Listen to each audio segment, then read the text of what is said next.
পশ্চিমবঙ্গের বিধানসভা নির্বাচনে 230টিরও বেশি আসনে জয় পাচ্ছেন বলে দাবি করেছেন তৃণমূল কংগ্রেস নেত্রী ও মুখ্যমন্ত্রী মমতা বন্দ্যোপাধ্যায়।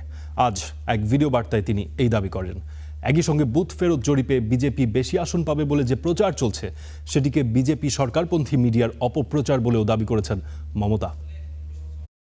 আমরা 200-300 পেয়ে যেতে পারি, 226 ক্রস করবো 2026-এ। মানুষ যে বিপুলভাবে ভোট দিয়েছে, আমার তাদের প্রতি পুরো ভরসা, বিশ্বাস, আস্থা আছে। এবং ওরা কালকে এটা করিয়েছে প্রেসকে দিয়ে, তার কারণ গদি মিডিয়াকে দিয়ে। তার কারণ হচ্ছে ওরা তো আপনারা জানেন ইডি, সিবিআই, ইনকাম ট্যাক্স সবাইকেই চমকায় এবং সেন্ট্রাল ফোর্সের ব্যবহার কাল করেছে। এবং তাতে যে নতুন পুলিশগুলো অ্যাপয়েন্টমেন্ট হয়েছিল, যারা আমার হাতে ছিল না, তারা ভীষণ মেয়েদের মেরেছে, বাচ্চাদের মেরেছে।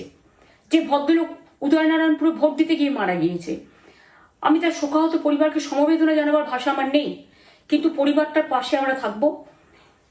এবং যে তৃণমূল কংগ্রেস কর্মীরা এমনকি সাংবাদিকদেরও মেরেছে, আমি যেখানে ছিলাম ভবানীপুরে চক্রবেড়িয়ায়, আমি বাচ্চাদেরও মেরেছে, মহিলাদেরও মেরেছে, একতরফা মেরেছে। যাদের তৃণমূল কংগ্রেসরা জীবন দিয়ে লড়াই করেছেন, মার খেয়েছেন, তবুও তারা এলাকা ছেড়ে যাননি। অনেককে ইচ্ছে করে অ্যারেস্টও করা হয়েছে যাতে তারা এজেন্ট হিসেবে কাজ করতে না পারে। বিশেষ করে ভাটপাড়া, জগদ্দল, নোয়াপাড়া, এরকম অনেকগুলো জায়গা আছে।